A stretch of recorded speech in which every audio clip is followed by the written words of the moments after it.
So in my previous segments, I'm always stating how it's great to sometimes unplug from your daily algorithms and get into some more nuanced topic, as this right here is going to be very multi-layered on the NBA going through way too many changes in a short period of time. Make no mistake about it, it is having an effect on them retaining the attention of the casuals that they already had and also acquiring new fans. For some of us, we do see it in our everyday lives, as some friends of ours who used to be diehards of the league or just even on a casual level, the connection is not as strong as it used to be. It's very apparent, especially if you have family members or children of your own that are around the ages of 12 years old all the way up until I would say 23. They're not as connected with the league. So again, in this segment, we're going to get into it and it's going to be multi-layered. As first, we're going to hear from a couple of tech people explain the psychology of kids being fans of these sports leagues very early on. And then we're going to hear from Steve Nash as well as LeBron James about some of the scheduling changes and how it's affecting the on-court product. And last but not least, we're going to hear from a media member as there's slight confusion on how much money a certain player is eligible for. Again, the league has gone through way too many shifts in a short time span. And we're about to see guys be eligible to make well over $80 million a year. It's been a lot to take in. Adam Silver has structured this league now to be on multiple streaming services, while from the everyday casual to the super diehard fan has a plethora of options to keep themselves entertained. So first off, I'm going to start off with a couple of hosts from across the pond from the show called The Unofficial Partner. This is the beautiful thing about this show. We are worldwide in this brand new space where we could dissect things in a multitude of layers. But the host right here broke down the psychology of kids becoming fans of certain sports leagues real early on. You guys check it out, and every once in a while, I'll check in. There are developmental stages in kids, and I won't go too far into it, and I don't profess to be an expert, but there are developmental stages that stay consistent over time, over hundreds of years. It's just the context around it changes. So actually, those seeds of fandom, when you think about, and your parents, so you know, when you start leaving that preschool age and you start pushing out and you get a sense of self, very often called the yo-yo age, you start going out and you start aligning yourselves with things. You start literally badging, if it's in the case of sport, but also, yes, wanting to carry the lunch bag or the backpack and wear the pajamas. And then you might kind of retreat back into what's familiar. But those are the very seeds of fandom. So when Two Circles released that report that said fan by 14, and you've got to think about how you instill fandom by 14, I'd argue it's even earlier than that. It's kind of 10 or 11, but very difficult to monetize 10 and 11-year-olds. So I think it's a can rather too easily kicked down the road by a lot of leagues and rights owners until they become partially or fully monetizable adults. But I think you've missed the boat then. It's different fragmented audiences that then carry forward to adulthood and chopping and changing. You know, it's the goths of old, or whatever emo, doesn't really matter. And I think that's that classic thing for sports organisation is how do you get to them when they're young, especially if it's not necessarily being handed down by parents. So maybe a sport that their parents aren't interested in, what comes through the playground. And then on top of that, if frankly a lot of the rights are locked away behind paywalls, which you may or may not have access to, well, you can imagine in a world where kids sort of don't watch sport, in that they play it, but they don't necessarily watch and engage in it as a spectator emotional experience, unless there are very specific circumstances for that environment to be created. And if I was in the grown-up chair at a league, they want to give me a call, I'm here.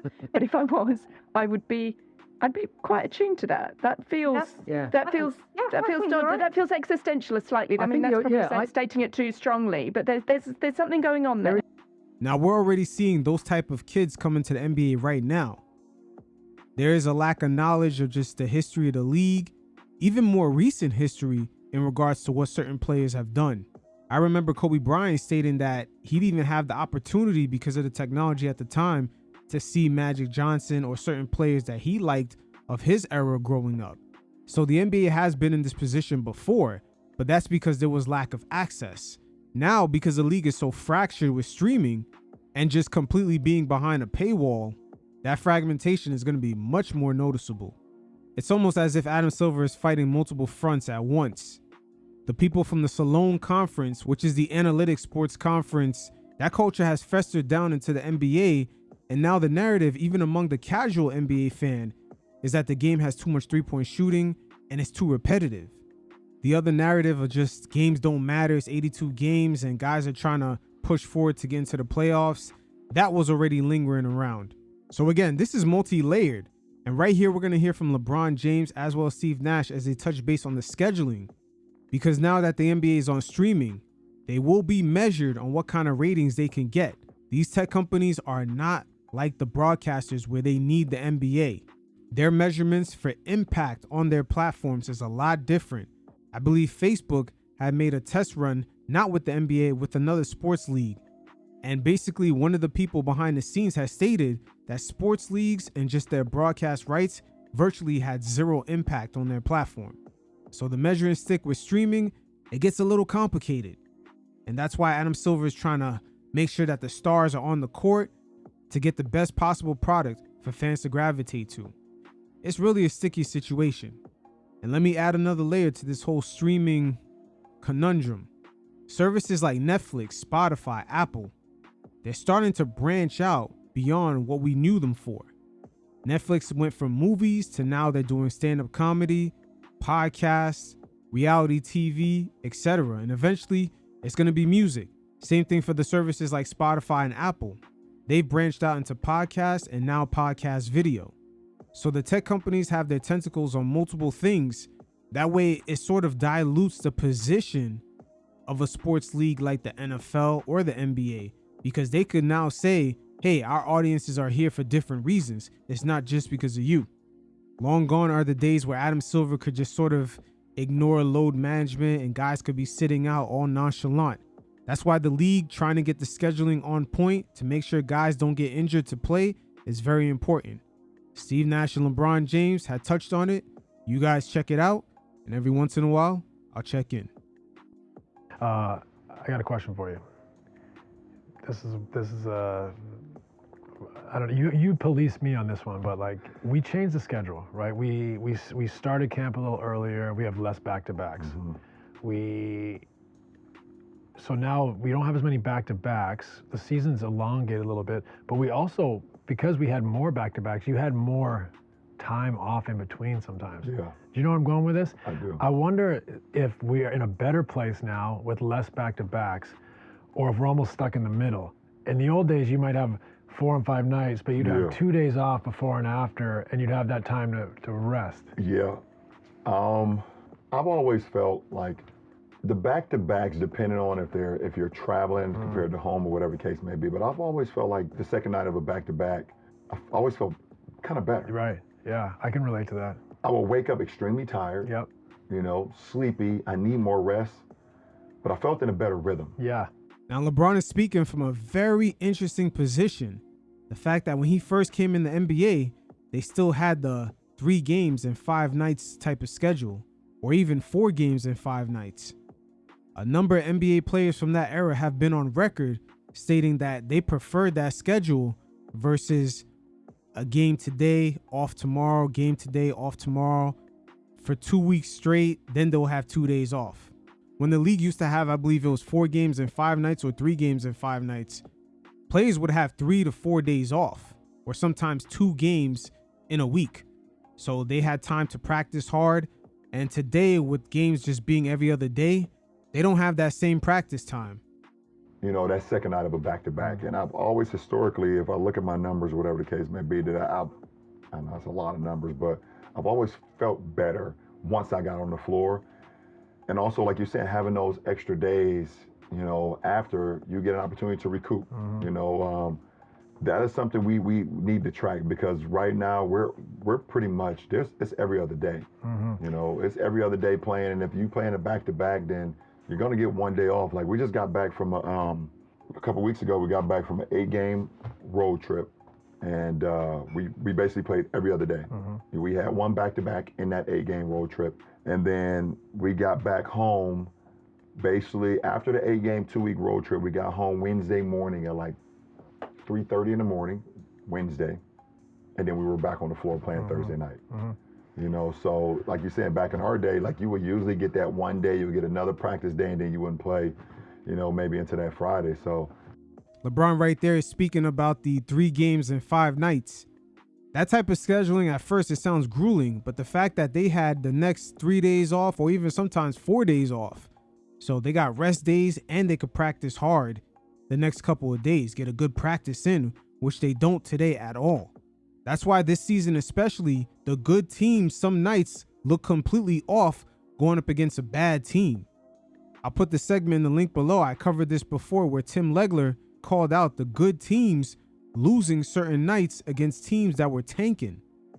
Again, the on-court product is starting to be affected in a time where Adam Silver and the NBA, they're going to have to be on point, because these streaming services, they're really not lined up to be in the business of just keep paying higher and higher broadcasting rights.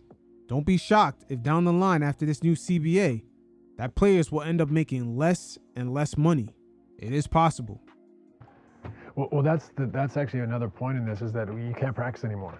oh no, I don't remember the last time we actually practiced. Right, you can't, and Yeah. and that's also rightfully part of the performance teams. Now, you know, when Yeah. I left the league Yeah, in 2014, you know, your performance team was 4 or 5 people. right. Now it's 10 people. That's minimal too. 10, too. yeah, plus, and they're much better resumes and degrees, and the wealth of knowledge of those 10 to 12 people.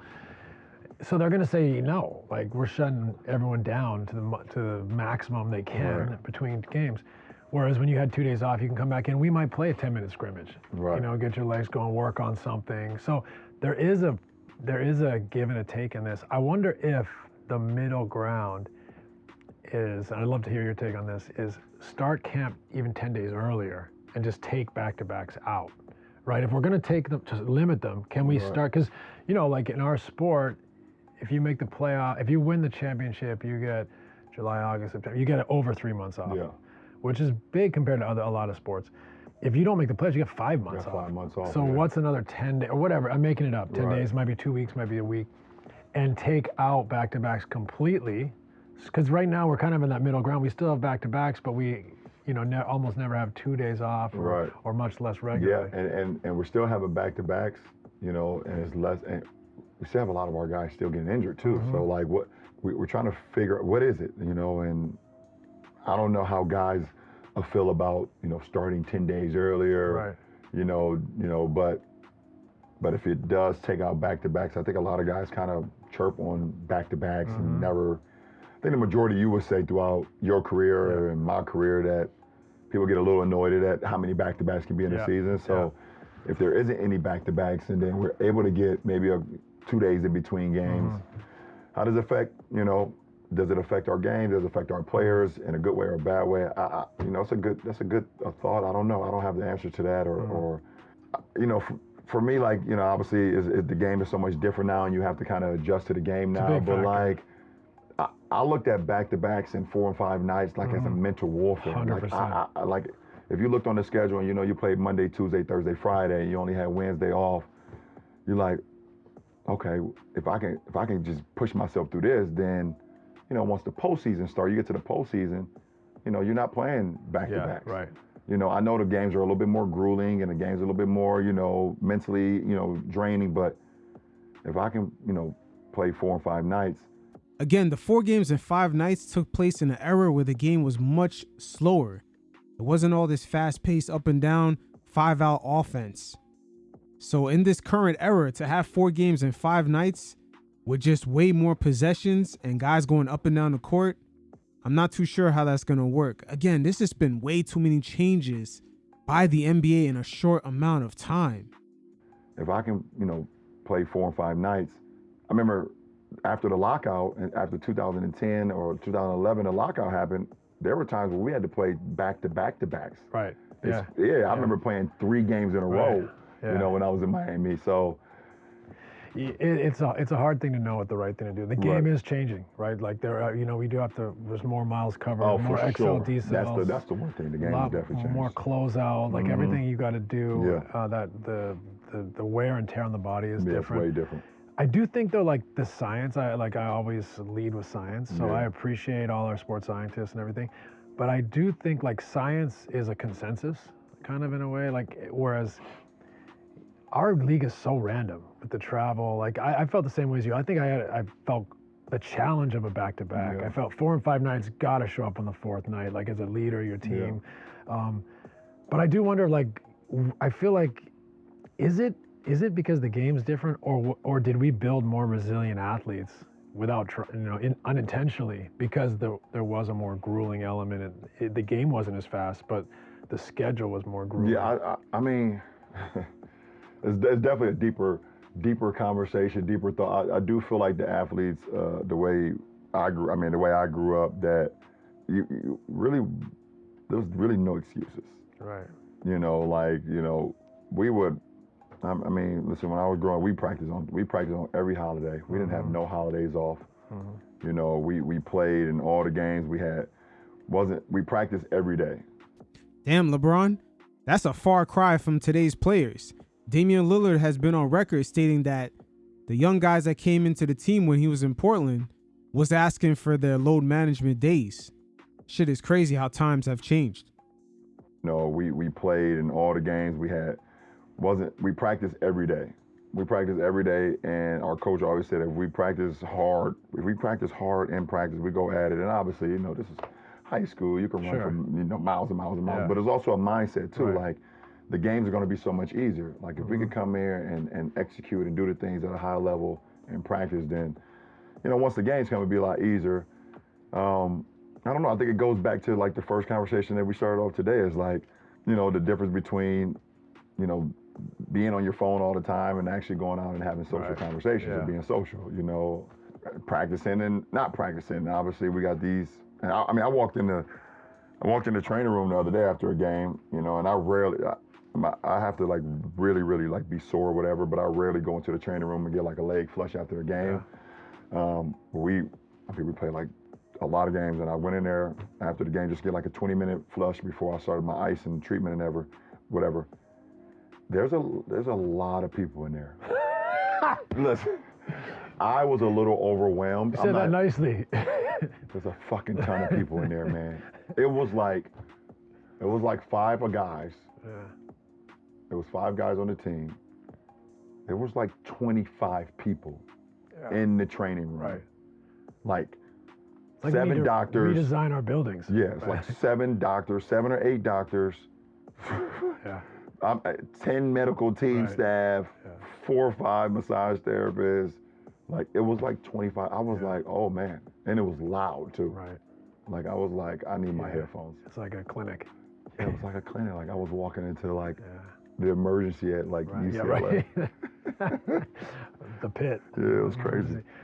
It goes to show you nowadays that players, because of the game day off, they have their own routines, their own trainers. Guys are getting handsomely paid and they're reinvesting into themselves. LeBron James has had a great impact on the NBA. A lot of players have learned how to move from him. It goes to show you how the routines of these players day in, day out make a huge difference. When Adam Silver's trying to fix the All-Star format, he should look more into some of these guys' trainers getting flown out and having their clients continue to go through their daily routine so they can actually play hard in the All-Star game. That right there may be the main ingredient to fix the All-Star game. These long pre-games and halftime shows and just the everyday routine of some of these star players. It's just not there. I don't know. Like, and it's not, this isn't at all our generation's better. I love where the game's at. I love this generation of players. It's just these questions are interesting because everything has changed so quickly, like in our game.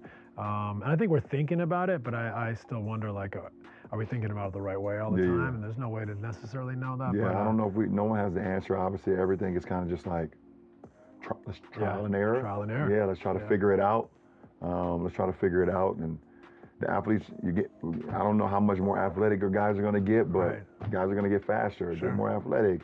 Not only guys are getting faster, stronger, and a lot more skilled, but the compensation package is going to equate to it.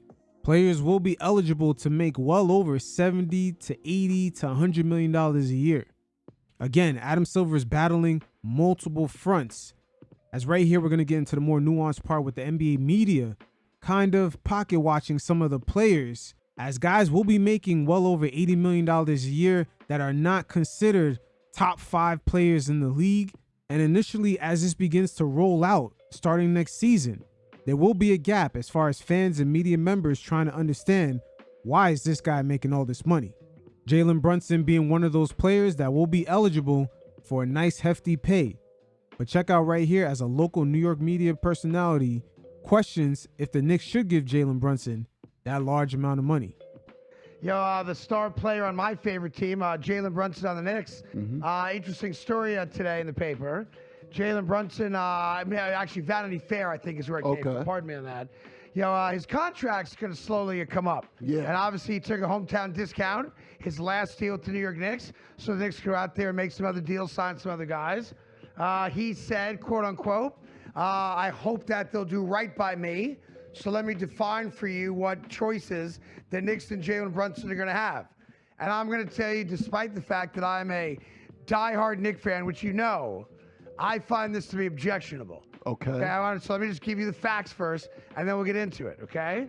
So Jalen Brunson, in 2028, so after next season, he could sign a 4-year contract with the New York Knicks for a max total of $323 million. Yes. So that comes out to be ballpark 60 some odd million dollars a year. Right. Do I have the numbers right on that? Yes. Now the reason is because with NBC back, the TV number went up and the players get a percentage of that total. I apologize. 4 years to 323 is over $70 million a year. I apologize for it. It'll go up as the years go. It's actually, boy, my math sucks today. It's actually $80 million a year. Okay, that's so if he decides to redo his deal. Damn, the number is so high, Craig is fucking it up multiple times because he probably couldn't believe it was actually more than the 70. But this is the part of the segment where we kind of get more into the CBA, because guys like Luka, SGA, Jason Tatum, Jaylen Brown, they're set up to make well over $90 to $100 million a year as the cap keeps going up by 10% every single season. Let's just start fresh, yeah? If Jalen Brunson redoes his deal in 2028, it is a 4-year deal, $323 million. That's $80 million a year. That's right. If Jalen Brunson decides to wait till 2029, then he gets a 5-year deal for $418 million, the same $80 million a year, just over, okay? Yeah. Now, I love the New York Knicks. Obviously, I love Jalen Brunson and what he has brought to the New York Knicks, making them a legitimate contender. He gets all the credit for that. And, of course, Leon Rose for putting great pieces around him. But I cannot sit here today and tell you that we should be paying a basketball player, even my best player, $80 million a year. Now, Craig, I'm going to have to stop you right there. That $80 million a year is definitely what Brunson is worth, because that number is calculated off the percentage of how much the cap is going to go up based off of the television revenue. This right here is where there's going to be a gap between a lot of media members and the fans. If Jalen Brunson is eligible for 80, imagine how much money Luka will be eligible for. Or even a guy like SGA, where he can extend, I believe, about 2 years earlier, even after he starts this new deal that will kick in, I believe, next season. Once again, because of this brand new television deal, you're going to have players making well over $95 million a year, up to 100. Best believe the pocket watching, it's going to get real. I can't make that make sense. And I'm not saying he hasn't earned it. I'm not saying based on the current landscape and the finances of basketball that if other guys are going to get those kinds of contracts, then yes, Jalen Brunson deserves that type of contract because his peers are getting those types of contracts. But if you try to figure out, as we've all done through the NBA All-Star break, how do we make basketball better? How do we, quote-unquote, fix basketball? I have to tell you this.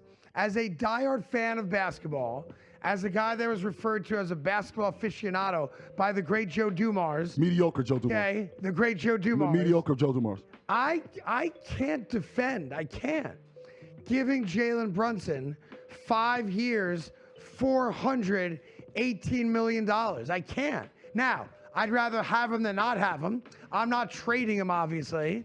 And I know the Knicks are going to give him that deal unless he goes for the earlier deal, which is 4 years, 323, still $80 million a year. Yeah. My mind doesn't work.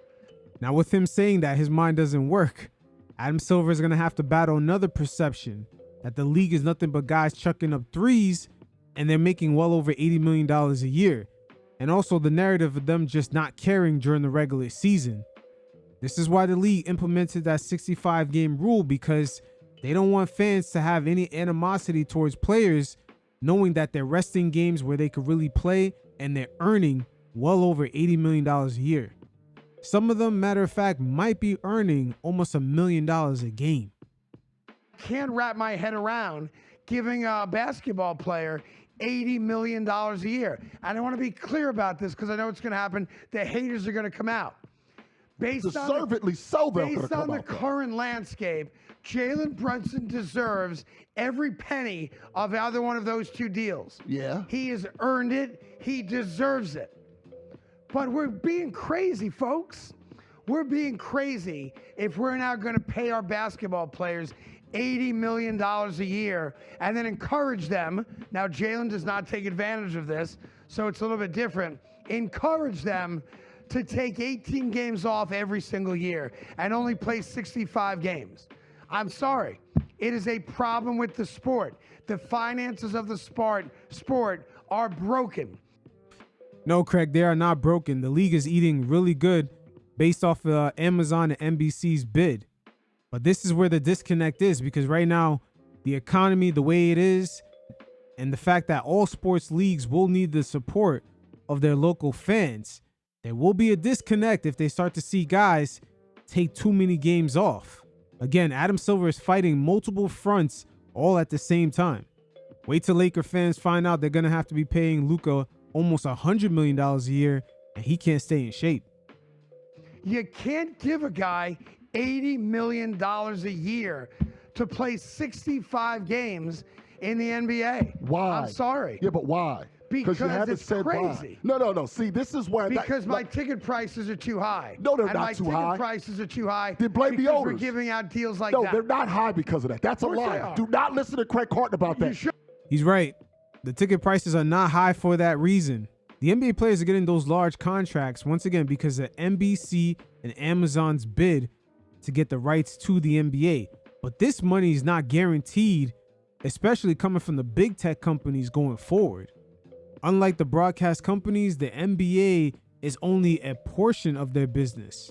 Amazon and Netflix, they do music, stand-up comedies, pay-per-view fights, or just boxing fights, WrestleMania.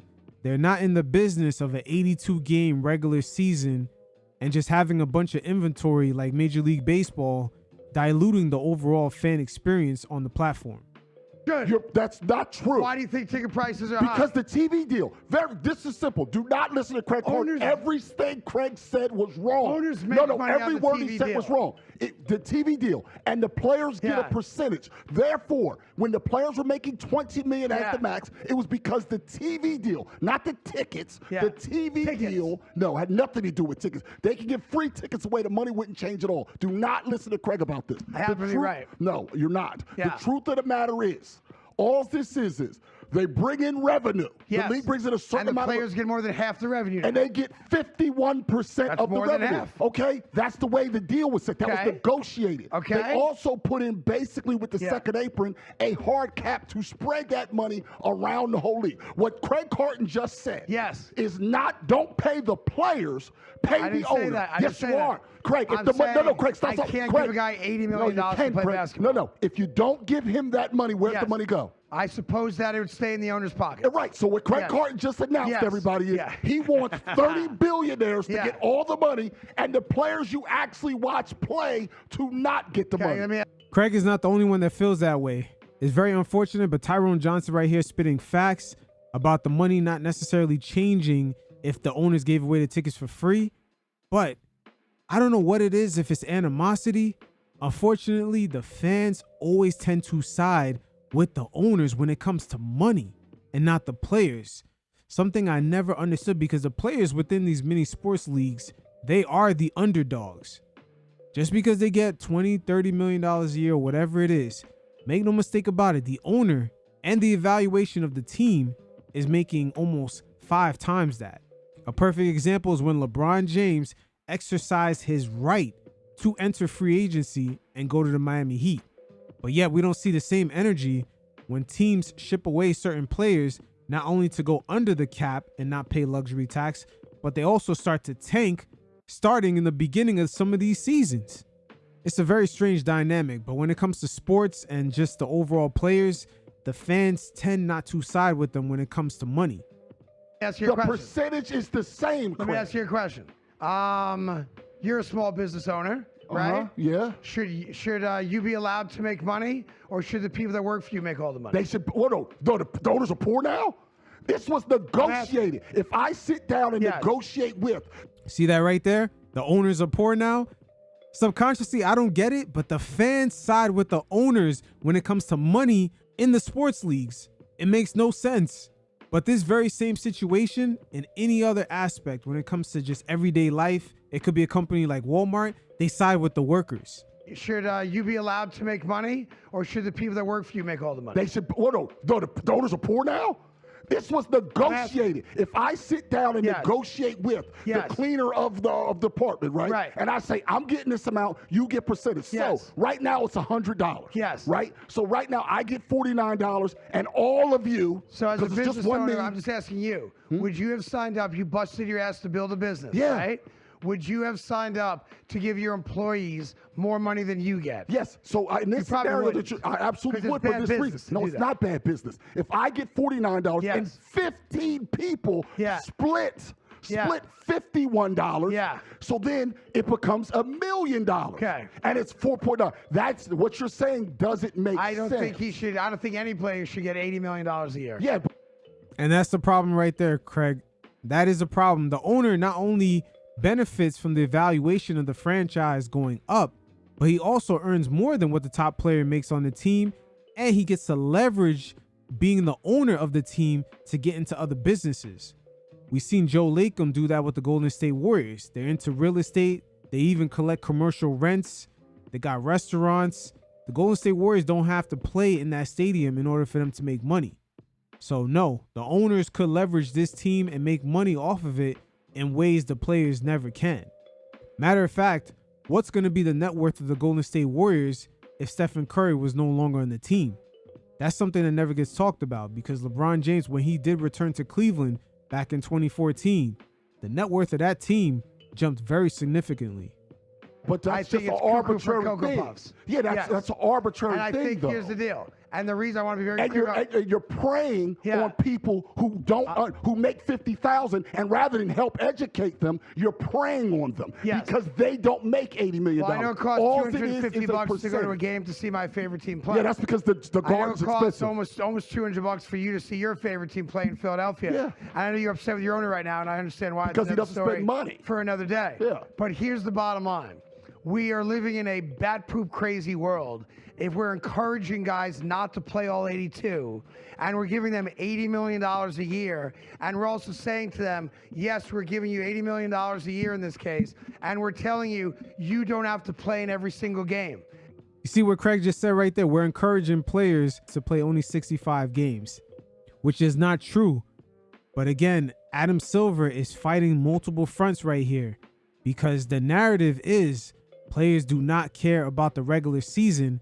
And now fans are going to see guys are making $80, $100 million a year, sitting out certain games, making just barely under $1 million for that very same game.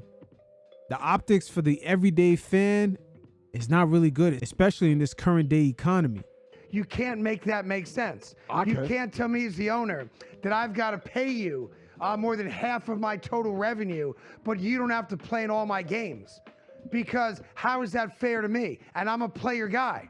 But if I'm telling my players that they can take essentially 25% of their annual workload off, and they don't take a hit financially, how is that equitable? Now, if you told me that I'm going to pay you $80 million a year, but I'm going to get you to play all 82 games, and people that come to the games get to see the best player who's making the most money, that's a much better argument. But players that are making 50, 60, 70, now $80 million a year also don't have the respect of the owner or the fans to show up and play all 82 games. Respect to the owner? Make that make sense. Why the hell do I give a damn about the respect of an owner? Because he's putting money in your pocket. Man, That's that why. owner, all these current owners, Yes. all these guys that were given money by their pappies, Not get all the of them. hell out of here. All of them right Mark now. Cuban Get didn't out of inherit here. any money. Okay, he's not an owner anymore. Okay, well, he's not an owner anymore. he's about to buy yeah, back he's not an owner anymore. He's about to buy back also, in. the 50, it's Yeah. 50-50 split, by Yeah. the way, with it can go to 51% depending on spending. So I'm asking you a question. Yeah. Don't you think it's appropriate for me as the owner to say to you, the player, I'm happy to give you the money, but you actually have to play? Is that not a fair comment? No. Why do players Yes. sit out? Why do players sit out? Because no, they're tell the soft, truth. No. because they're no, lazy, No, they sit out because it's because the too only hard thing to that play. matters to fans is the Yes. championship. The fans don't That's care not about true. games in February, not true. except when players don't play. That's not when they true. win them, they don't care. That's they use it as a fundamentally way false. to bludgeon the players. That's That's a fundamentally fact. false. I didn't state an opinion. You know how many times you've taken phone calls, Nia, from people saying, I saved up all my money to go to that one game never once. to see my favorite Never player once. play. I've never heard that. And Joel Embiid's on the bench. I've never heard that. Well, then you're That's a living with your fake head in the thing. sand. That's a fake Then thing. you need to get back on the radio to take those calls. We can take them here if you want, but that's shameful of you. Right there, you're hearing multiple narratives that Adam Silver does have to fight. The financials of the league have become very complicated with the second apron and just the overall rules. Fans now have to kind of be financially savvy to even understand how the cap even works. That's something that I have not been in agreement with the NBA, just structurally making it more difficult for the everyday fan to follow. And this is on top of just their games being on multiple streaming services. So right there, it's already hard to follow. But we'll see.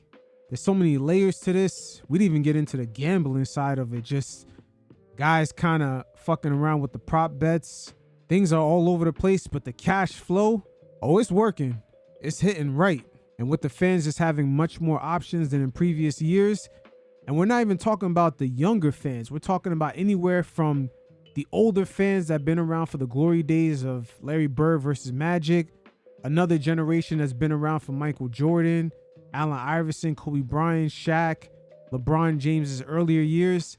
They actually have more options too today. They don't have to log into 5 streaming services to catch the NBA. But we'll see. The veil to all these different layers is definitely going to be unfolding as more time goes on. And I will be doing more of a follow-up on these type of nuances.